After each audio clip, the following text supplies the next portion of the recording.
Hi, welcome to my channel. And today we're starting a new series we like to call Gay Gardens. I'm Alexis Hex. And I'm Alexis' mom, Brenda. And today we're going to be doing a review of episode 1 of season 13 of RuPaul's Drag Race. Woo! Yes. So I know I have been looking forward to this season. You know, like, I just wanted to see what they were going to be doing with quarantine and all the COVID. Like, the fact that they were able to actually get this season out in time and film during everything has been crazy. So I thought, you know, what a perfect, you know, time to start doing some new things. And are you ready to get into it? I'm ready. All right. So first, let's talk about the crazy twist. All these girls, I know, having to lip sync right away. I would have shit myself. How did no one cry on that stage? If I had been up there and had been told, you've been here 5 minutes, now go home. Oh. I would have been a mess. I couldn't do it. Devastating. Just devastating. All right. So the first two girls who walk into the room are Candy Muse and Joey J. And Candy had that beautiful denim look. I really liked it, and that boombox was everything. Yeah, she used it well. Oh my god, yeah, for in the lip sync, play, stop. Perfect. And then Joey J had that beautiful red outfit with them chicken feathers floating everywhere. Just feather, feather, feather. It was like kind of like a chicken feather version of Elsa. Just let it go, snow everywhere. What did you think of the looks? Which one was your favorite of the two? I think actually the chicken feather. I do like a good red. It was very vibrant, you know, with the colors. Okay, but I'm like, I don't know. There's something. Candy's look was just so perfect with that extra little bit with boombox. The boombox made that one. It was. Yeah. It was so perfect. So. All right, the next two girls into the workroom were Miss Denali Fox from right here in Chicago, a hometown girl, and Miss Lala Ree. Now, they both came in some beautiful white outfits. They were, like, really perfectly paired together. But, can we talk about Denali walking in ice skates? I couldn't even walk in ice skates, let alone lip sync and dance, I'll tell you the truth. But. Yeah, and she did a fucking cartwheel in them, too. Like, I would have cut off my own head. Like, I would have twisted and gone. Yeah. Come on, Marie Antoinette. Lala Ree had that beautiful white coat, but there was something with the lining that seemed a little off to me. There was seemed like unfinished at the edge. Yeah, I don't know if it was like a second layer that was... It was a pretty coat. It was beautiful, but there was something I just didn't quite see one finished. So my favorite of the looks was definitely Denali. She had that beautiful ponytail.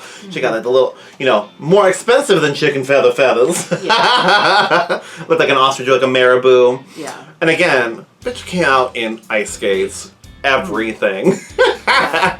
Boy, if you knew you were going to lip sync, you might have rethought that. Real though. Ooh. I guess you could say she was a cut above the breast.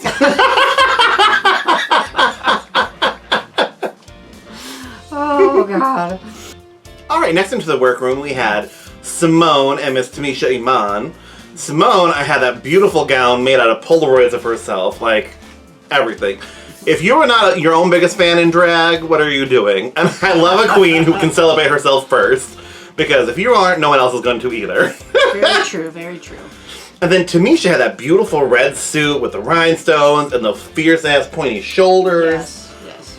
Oh, and my God, and her story, how she was cast on season 12 and then couldn't make it because of like fighting cancer, and she got strong enough to come back within a year. Like, wow. I mean, and RuPaul. How do you do that to someone that just survived for cancer? real? Like, can you imagine? That's like, wrong. That's that just is wrong. I was like, can you imagine just being wrong. in her shoes, like after all of that, and then you're like thinking you're leaving, like, oh my God, That's just wrong. It's so horrible.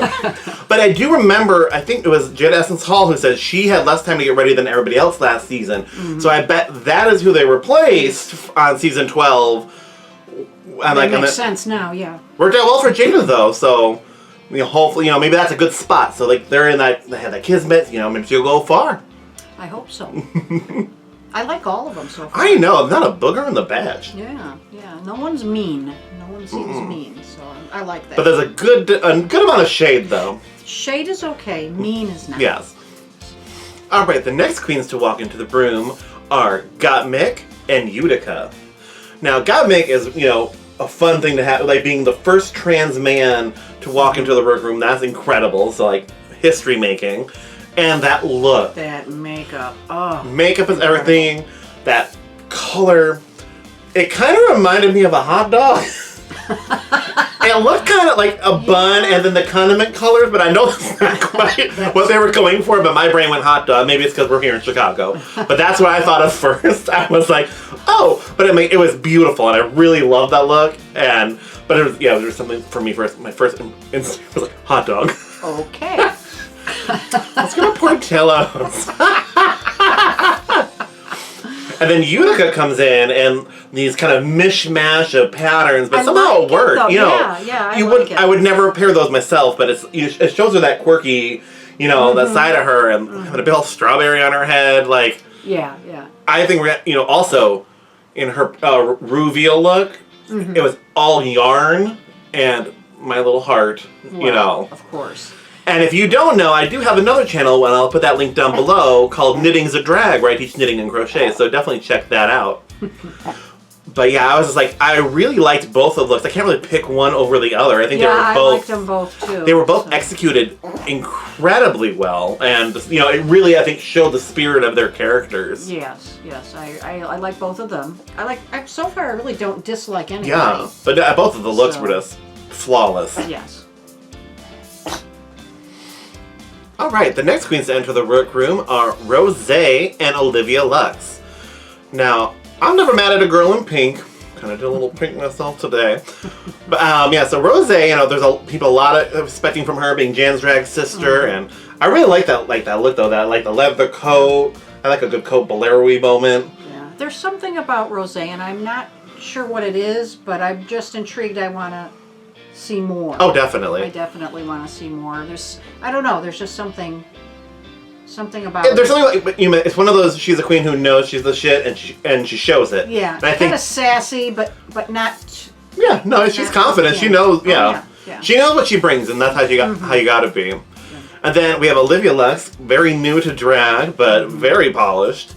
I love her outfit, the half pink, half yellow. The only thing I would have done differently, just to finish it off, is you got one pink glove, one yellow glove, but when she does the reveal into like the bodysuit, it was just two yellow shoes. I felt like it could have been like one pink, one yellow. That would have just really finished it really nicely for me. Yeah. But otherwise, I really loved the hair. The jewelry was really beautiful on that look too. And that tiny little purse. Oh my god, that tiny little purse. I was like, I don't know if it's quite purse first, but it got there eventually.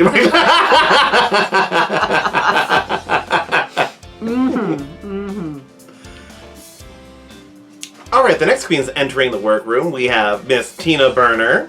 We have Miss Kimora Hall from Chicago, another Chicago girl. 2 Chicago girls, all right. If only we get it flipped, like where we had 4 Chicago girls and like 2 New York girls. I'd like to see that one day. That would be nice. I feel like that would be, it's overdue and well deserved. And then we have Miss Elliott with 2 T's. Now their looks are all really fun. Like you can totally tell like the camp factor with Tina Burner, like the whole fireman look, everything. I love the little hat and then the hair being the top part of the hat. Definitely a force to be reckoned with. Yes, I was just like, I'm like, she really gave, like, I know who she is, like, from this entrance, like, she really, showed that. And then Kimora Hall coming in Bob Mackie, like, wow, jealous. I'm like, I want some Bob, like, she had to have it, like, brought in, I would have to have it, like, let out. I'm like, do you got some extra fabric, Bob Mackie? Like, remnants. Can you pluck another ostrich for me? Thank you. Like, I would need a little bit more. And then Elliott with 2 T's, it gives another fun look with that. Again, I love a coat moment. I love like a little bolero. And like, this is not a look I would ever do for me, I appreciate this look. And I think that pattern is all hard candy. It's like little Jolly Ranchers. And Elliott seems to me to be one that would grow on you as the competition went on. Absolutely. And she kind of gives me like kind of 90s house, like sitcom housewife. That's what I'm kind of getting mostly from like Elliott. So I really do like, I get the look and I see where she's going with it. And I do love that coat though. That is cute. That is very cute. Okay, and this lip sync song in particular I have to talk about. How in the hell are you going to have 3 drag queens do Lady Marmalade? It is a 4-person song. I have issues with this. Like, I know you're all doing all the part, but like, everyone has their part. I was like, that's a choice. I was like, how are you going to do that? I'm like, I know my part. And I was like, every queen has done this. You all have your group with your 3 other girls, and you all have your parts. I was like, no. I was like, that is not how this number is done. All right, so we had all the lip syncs. So now we have the 7 girls who did not, stay. Now they're all sitting in the pork chop loading dock with pictures of all. Yeah, no, like for real. Now, all of the first out girls have their pictures up on the wall. So we got to see, like Shangela and Vanjie and James Mansfield and all the rest. And it's just like, I can't even imagine sitting there not knowing, like, wait, why am I still here?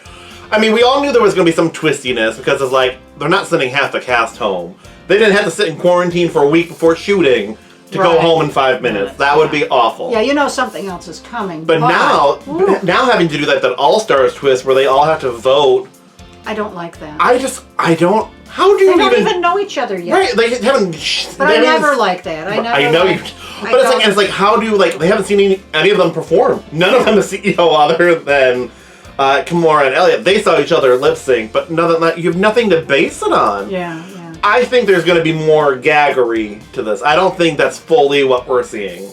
Yeah, it's interesting, but I never like when they ask the queens to send another queen home. I don't like that part, but they didn't ask me. I don't. I'm stunned. But I feel like there's still another twist to it. Like it's not usually what you see. I feel like I think they're gonna do a group and group thing because they show that next week's preview they're doing like the winner, the top group, is doing a version of one of RuPaul's songs like they kind of did last season where they had the 2 groups split. So I think we're gonna see something similar to that. And I'm not fully convinced that whoever they pick to send home is going home. I feel like they might end up being like a team captain or something. Oh. I feel like, especially with COVID, they're not going to do something like that. That's kind of it's kind of mean-spirited almost. Yeah, really. So I feel like there's more to it than we're seeing. There's going to be another twist on top of the twist.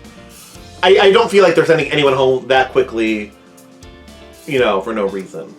Yeah, they really haven't done anything yet. No, I feel like we're not done. There's more. We haven't seen it. Tune in next week. For real though.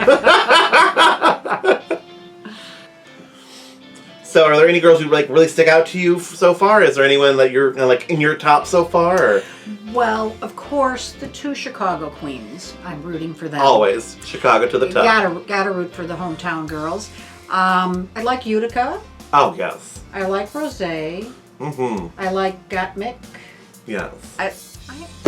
I like it's a real good group. It really is. There's no one that came out and went, ugh, I don't like them. They're mean or something like that. I really kind of like all of them, and I'd like to see it build a little. Oh yeah. And then decide. I think 2 of my top 2, just personality-wise, who came out big. Like the biggest was for me was probably Candy Muse and Tina Burner. Yeah. They are going to give us definitely. I would say is the front runner immediately. Yeah, I think they're both of them have such great personalities and energy. Like. They're going to give us some good TV, and I foresee them going pretty far. Yeah, I do. If I had to say anyone was probably on my lower tier that I'm not sure how far they would go, it'd probably be La Ree.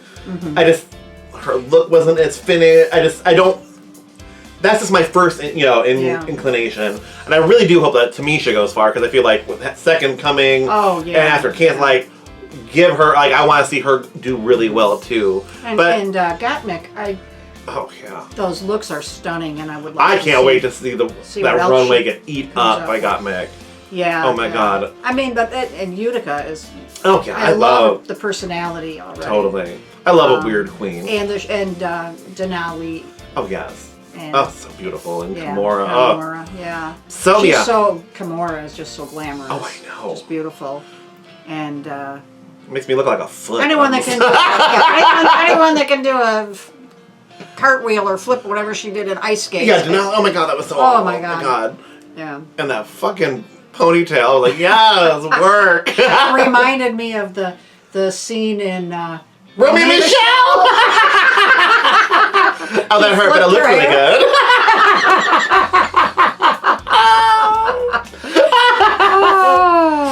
Oh my god, yeah, no, this is definitely going to be a good season to watch. Yeah, I'm liking everyone so far. So let's hope we see more of everybody. Absolutely. So that's all we got for you this week. Tune in again next week where we'll continue to doing these reviews together. If you like it, please like, subscribe to my channel, share this video with a friend. Also check out my other channel, Knitting's a Drag. Everything will be down below. And until next time, we'll see you again on next week's episode of Gay Gardens. Bye. Stay hexy. Bye. Toodles.